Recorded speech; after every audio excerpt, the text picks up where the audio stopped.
Nah, untuk head unitnya menggunakan layar 7 in gitu, dan ini tipe yang terbaru ya.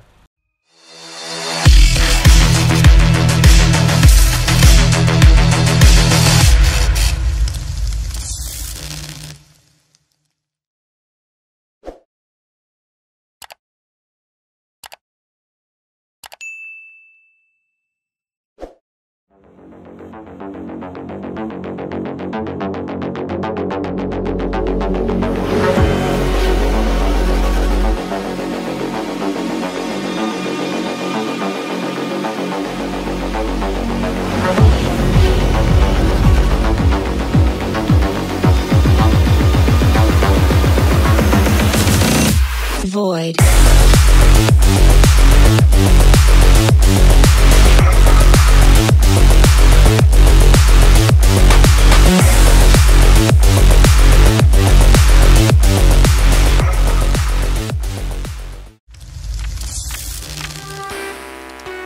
Nah, oke, kita sudah masuk ke bagian dalam dari mobil Honda BR-V tipe E 2022. Kalau untuk di Honda BR-V yang terbaru ini, dia memiliki total untuk cup holdernya itu ada 8 door trim pintu kanan kiri. Ini ada satu masing-masing di door trim, atau di door trim untuk pintu tengah ini ada satu juga. Lalu di baris ketiga itu juga ada satu. Jadi totalnya ada 8. Lalu untuk di bagian setirnya ini memiliki desain yang terbaru dari Honda BR-V. Speedometer pun terbaru, jadi dia layar MID itu ada di tengah gitu. Di bagian kiri ada RPM, lalu sebelah kanannya ada menunjukkan kecepatan dari mobil ini. Nah, untuk pengaturan dari tampilan MID-nya ini bisa diatur dari steering switch-nya ya di sebelah kanan gitu. Sedangkan yang sebelah kirinya itu untuk pengaturan audio, jadi juga ada audio steering switch. Lalu untuk AC ini sudah menggunakan digital, tetapi belum ada mode autonya ya. Dan ini memiliki 8 bar nih kecepatan dari AC-nya gitu. Nanti untuk yang BR-V 2019 akan disampaikan dari Omdi ya. Dan ini hanya bisa 2 mode aja nih, jadi hanya semburan ke atas dan satu lagi semburan ke atas dan ke bawah. Jadi belum ada untuk front defoggernya sendiri ya gitu. Nah, untuk head unitnya menggunakan layar 7 in gitu, dan ini tipe yang terbaru ya gitu. Jadi di sini sudah ada Android Auto, ada Apple CarPlay-nya juga, ada Bluetooth-nya juga gitu. Nah, untuk yang 2019 nanti akan disampaikan oleh Omdi. Lalu lanjut lagi di bagian sun visor-nya. Untuk di bagian pengemudi tidak ada vanity mirror-nya, masih polos. Lalu di sini ada lampu baca. Dan untuk spion tengahnya ini ada dynamic view-nya. Lalu untuk di sun visor-nya sisi penumpang depan ini ada vanity mirror. Oke. Untuk bagian penyimpanan di sini ada laci penyimpanan terbuka di bagian konsol tengah, lalu ada box lagi di konsol tengahnya, lalu ada laci, tapi tidak soft opening ya. Dan ini lumayan ngisinya, walaupun juga agak dangkal, tetapi lumayan lah untuk mengisi-ngisi barang yang cukup banyak. Lalu di sini juga ada door pocketnya, sama di sini ada door pocket, ada speaker di bagian depan. Jadi kalau speaker sini ada 4. Gitu. Ini juga tidak ada tweeternya. Oke, untuk di bagian jok kita lanjut lagi. Di sini masih desainnya fabric ya, jadi full fabric semua. Dashboardnya juga di sini masih hard plastik semua. Jadi tidak ada yang bagian empuk-empuk nih di bagian dashboardnya. Begitu juga di bagian door trimnya. Jadi semuanya full hard plastik. Tetapi untuk desainnya ini desain baru semua di bagian dashboard, dan ini desain yang menurut saya cukup baik ya tampilannya ya. Bukan cukup baik lah, tapi memang memiliki sudut pandang yang sangat baik lah gitu. Karena dashboard ini juga enak untuk dilihat ya. Di sini juga ada engine start stopnya, dan ada fitur stability control gitu. Nah, untuk total airbagnya di mobil ini itu ada 4, yaitu satu di setir, satu lagi di penumpang bagian depan. Lalu dua lagi ini ada di jok bagian depan gitu. Jadi di bagian supir dan di bagian penumpang depan itu ada airbagnya. Nah, untuk kacanya ini sudah up and down, sudah auto, tapi hanya di sisi bagian driver. Untuk yang bagian lainnya ini masih belum bisa auto ya. Lalu selanjutnya di sini ada hand gripnya di bagian penumpang, tetapi di bagian driver tidak ada. Sama sampai lanjut ke bagian baris tengah, itu ada hand gripnya yang bisa auto reclining. Oke, untuk BRV tahun 2019 kita lihat secara interiornya. Yang pertama kita lihat ada di sisi setir ya. Kita lihat setirnya masih belum menggunakan kulit, masih standar aja. Dengan setirnya adalah hanya cukup dilengkapi dengan steering audionya aja, jadi hanya volume dan mindahin channel aja untuk di audionya. Untuk di bagian speedometer ini dilengkapi dengan MID, hanya MID-nya bersifat adalah isinya adalah ada trip, lalu ada trip A, trip B, lalu jam dan penggunaan bahan bakar. Selebihnya adalah ada RPM dan indikator kecepatan. Head unit ini masih standar menggunakan CAN boot dengan fiturnya adalah USB maupun Bluetooth dan bisa dilengkapi pemutar CD. Nah, untuk di AC ini masih menggunakan sudah menggunakan digital dengan pengukuran suhu ada 7 bar, jadi ada 7 tingkatan untuk menggunakan AC ini. Dengan speed fan-nya adalah ada 7 tingkatan juga. Namun di AC ini belum ada menggunakan climate control, artinya hanya mengukur tinggi rendahnya suhu aja. Dan pengaturan suhu AC adalah hanya ke bagian atas atau bagian kepala maupun kepala dan kaki. Jadi hanya dua mode, jadi ke bagian kepala dan kaki dan kepala. Interiornya adalah secara di door trim maupun di dashboard ini didominasi oleh warna black, jadi semuanya full hitam, hanya garis-garis tertentu yang memberikan aksen warna silver yang menonjolkan kesan dinamis dan futuristik untuk mobil BRV ini. 19 ini sudah menggunakan start button, jadi beda dengan tipe sebelumnya. Jadi untuk 2019 sudah menggunakan start button, jadi tekan tombol kita udah bisa menghidupkan dan menyalakan mobil. Nah, di bagian tengah dari Honda BRV 2022 ini adalah tadi jok posisi nyaman saya untuk berkendara ya. Di sini untuk ruang kakinya juga masih lega, cukup lega. Ini masih ada 2 ruas tangan saya. Lalu untuk jarak dari kepala ke plafon ini juga masih sangat lega ya. Lalu di sini sama nggak ada kisi AC, tapi ada untuk power outlet. Kalau kita lihat di tahun 2019, saya duduk di jok yang kedua. Jadi saya tidak merubah setelan jok yang di depan. Jadi tadi saya duduk di depan tidak merubah maju mundurnya. Jadi untuk secara jarak jok depan dengan kaki masih cukup ya. Untuk saya tingginya 168, masih ada kurang lebih sekitar hampir 10 jari. Jadi cukup lah, cukup lega begitu. Dengan kaki yang masih bisa dimasukkan ke dalam jok depan, sehingga masih kesan ini cukup lega gitu. Nah, untuk di baris kedua ini hanya dilengkapi oleh cup holder, yaitu di bagian sisi pintu ada 2 di masing-masing pintu. Jadi di kanan dan kiri masing-masing ada 2 dan hanya dilengkapi power window aja, jadi tanpa dilengkapi power outlet kalau di baris kedua. Dan dilengkapi juga ada blower AC di bagian tengah.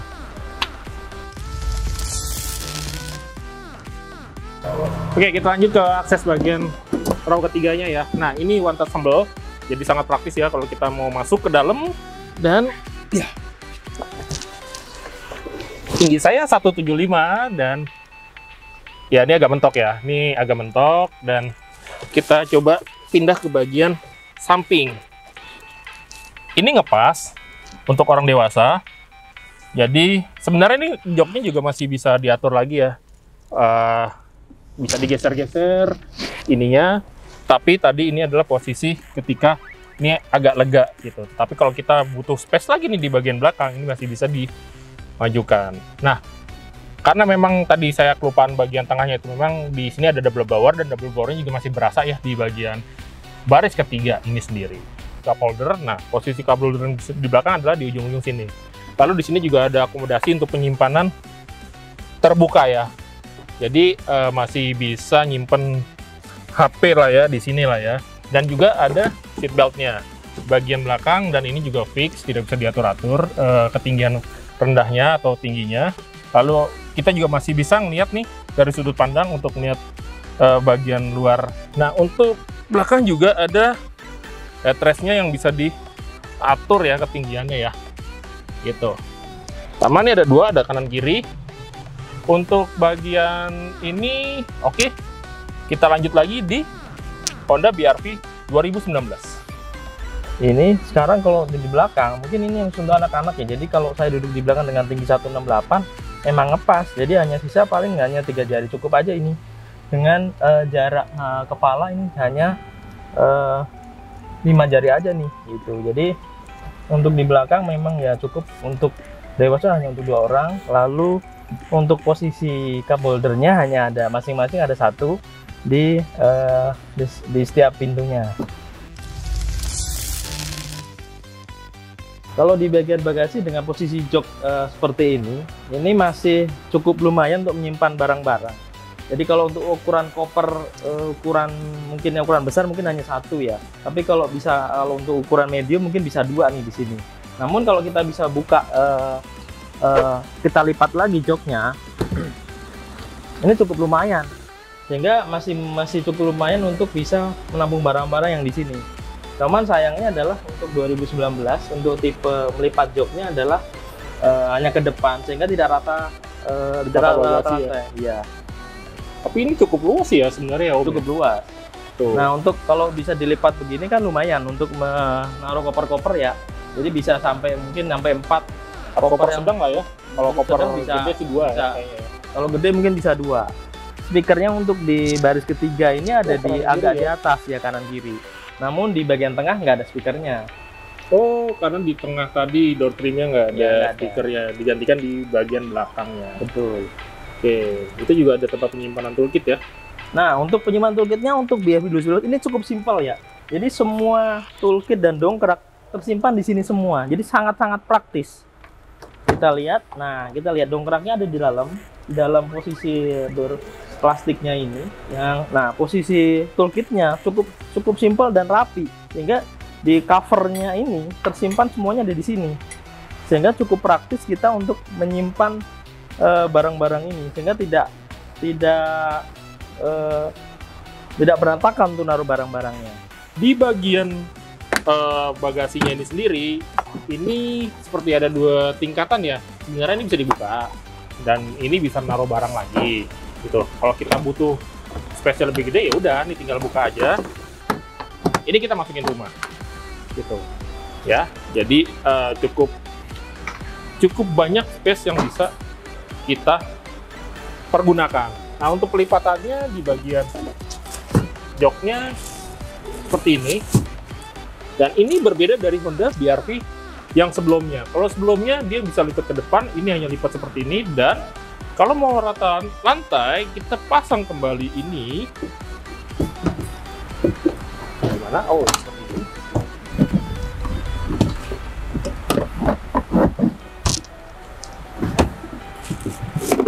Oke. Agak ribet, tapi is problem karena ini akan menjadi rantai-rantai seperti ini. Gitu. Jadi ketika kita butuh nih space yang rata gitu, kita bisa memanfaatkan separator ini menjadi rata lantai gitu. Dan space-nya pun menjadi besar ya. Kalau tadi mungkin di BR-V 2019 bisa 2 koper besar, ini 2 koper besar mungkin masih ditambah lagi di bagian samping-sampingnya, jadi mungkin bisa sampai 3 atau 4 koper besar gitu. Dan kalau kita lihat dari space-nya, untuk BR-V tahun 2022 memang space-nya lebih cukup lega ya, karena tadi kita juga ngeliat di pensinya juga lebih panjang. Jadi overall untuk bagian belakangnya jelas ini ada pembaruan pembaruan yang membuat mobil ini menjadi semakin lega. Nah, kalau untuk di bagian toolkit sama seperti tadi, bagian samping sama-sama di samping, dan ini sudah mencakup semuanya. Ada toolkit, dan di sini ya, ini bisa menyimpan toolkitnya semua seperti itu. Oke, jadi kesimpulannya untuk BRV tahun 2022 ini memiliki spesies yang memang cukup lega dan memiliki mesin baru, dan semuanya adalah all new. Dan ini adalah menjadi basic dari Honda BRV. Kalau sebelumnya di tahun 2019, ini basicnya dari apa nih Om? BRV ini? Basicnya dari Mobilio. Oke. Dari Mobilio, hanya secara ukuran memang lebih panjang ya dari Mobilio. Namun konsepnya tetap LSUV memang. Oke. Memang secara corak memang mirip-mirip Mobilio, tapi ini memang didesain untuk LSUV. Walaupun secara frame-nya atau rangkanya mungkin beda dengan Mobilio ya. Jadi kalau dipasangkan, misalkan Mobilio mau dipasangkan sini nggak bisa, karena nggak cocok. Tapi ini memang khusus LSUV. Tapi memang desainnya memang dari Mobilio yang sedikit dipanjangkan. Sedangkan ini akan menjadi suatu basic platform yang setelah generasi BRV ini di Indonesia, muncullah generasi namanya WRV yang mengambil basic dari BRV 2022. Nah, kita akan closing. Untuk bagian pajaknya Honda BRV 2022 ini 3 jutaan. Kalau BRV 2019 kurang lebih sama di 3 jutaan juga. Nah, mungkin karena ini lebih tua ya, sehingga pajaknya lebih murah sedikit. Gimana kalau 2022 Om? 2022 ya tadi pajaknya 3 jutaan.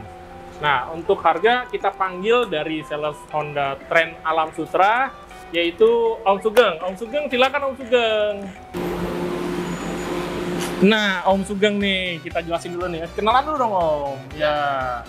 Om, ini untuk BRV yang tahun 2022 ini bisa dijelaskan nih Om, dari harga paling terendahnya sampai termahalnya, dan tipe-tipenya apa aja nih Om? Ya, untuk BRV tahun 2022 ini ada tipe S, ada tipe E, ada tipe Prestige dan Prestige Honda Sensing.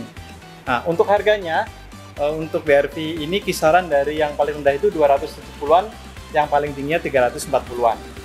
Oke, ya. Berarti untuk mobil ini sudah ketahuan ya tadi ya harga barunya berapa ya. Nah, untuk diskon gimana nih? Ada kan Om? Ya, adalah untuk spesial untuk customer yang mau beli, silakan menghubungi untuk diskonnya. Oke, di nomor berapa nih Om? Ya, nomornya 0813 87 300 321. Oke, bisa beli di Honda Trend Alam Sutra ya. Oh, alamatnya gimana nih Om? Untuk alamat bisa dihubungi di bawah di ya? bawah ini ya. Oke. Ini ada nih ya. Ada di sini. Ini kelihatan nih ada nih. Oke. Oke, jadi kalau teman-teman grosir mobil itu mau membeli mobil barunya Honda, bisa cari di Honda Trend Alam Sutra ya Om ya? Betul, dengan di Honda dan Alam Sutra dengan saya boleh. Betul, dengan Om Sugeng ya? Betul. Kalau teman-teman mau mencari, para pedagang mau mencari mobil, bisa ke kami di grosirmobil.id. Nah, kalau untuk membeli second atau mobil bekas, di mana nih? Untuk mobil bekas bisa ke showroom kita, yaitu showroom NND. Nah, lokasinya sih nggak jauh dari BSD ya, nggak jauh dari Alam Sutra juga kok. Jadi cukup dekat kok dengan Alam Sutra. Alamatnya ada di sini ya. Nah, cek ya. Nah, teman-teman jadi jelas ya. Kalau para pedagang mau mencari mobil, cari di grosirmobil.id. Kalau teman-teman ini membeli mobil baru, cari di mana? Di Honda Trend Alam Sutra. Oke, kalau mau beli mobil second, di mana? Ada di showroom NND. Oke, sekali lagi terima kasih kepada Honda Trend Alam Sutra sudah boleh meminjam mobil Honda BRV ini untuk kami review. Sekali lagi, kalau mencari mobil baru bisa di Om Sugeng ya. Tadi alamatnya juga sudah jelas di mana. Dan kami terakhir akan mengucapkan terima kasih kepada teman-teman. Jangan lupa di like, subscribe, and komen apapun yang mau di review. Mobil apa nanti kita coba mencarikan mobil yang bisa kita review. Keep safety driving dan bye-bye.